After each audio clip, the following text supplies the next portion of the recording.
Hi friends, આજે અહીંયા થઈ છે ફ્રાઈડેની નાઇટ અને હું ઘરેથી જમવાનું લાવી હતી ને તે બધું પતી ગયું.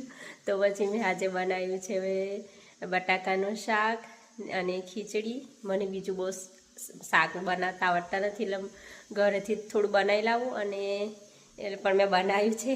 મારાથી ટેસ્ટી નથી બનતું, પણ મારી ખીચડી બહુ સરસ બને છે. તો મેં બનાવ્યું છે બટાકાનું શાક ને ખીચડી. તો મને બતાવું. જો આ બનાવ્યું છે બટાકાનું શાક. આમાં થોડું ઓઇલ વધારે દેખાય છે, પણ ઓઇલ ઓછું નાખે તો પછી શાક નથી ચડતું, એટલે હું પછી થોડું કાઢી નાખીશ. અને મારા ઘરે છે ને તો સ્ટોવ છે એ ગેસવાળો છે, પણ અહીંયા ઇલેક્ટ્રિક છે, તે મને ગમતો નથી, પણ હવે ચલાવી લેવું પડે. હવે તમને હું ખીચડી બતાવું મારી. જો આ ખીચડી બનાવી છે, એકદમ ગરમ ગરમ છે, બિકોઝ અત્યારે જ મેં કુકરનું ઢાંકણ ખોલ્યું છે, એટલે બહુ જ ગરમ છે. બધી વરાળ બહાર આવતી છે અત્યારે.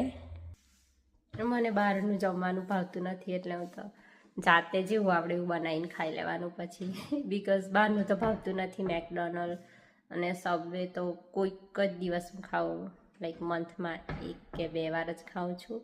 બીજું તો કશું ભાવતું નથી. ઇન્ડિયન હોય તો ભાવે, પણ તો ઇન્ડિયન બી કેટલું ખાય, બહારનું તો રોજ તો નહીં ભાવે. જાતે બનાવેલું જેવું હોય એવું ભાવે. એટલે જો આ મારું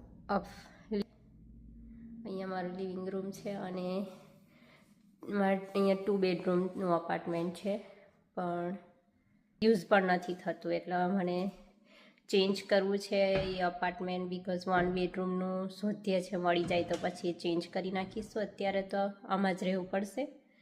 ઓકે, આજના માટે આટલું જ. બાય.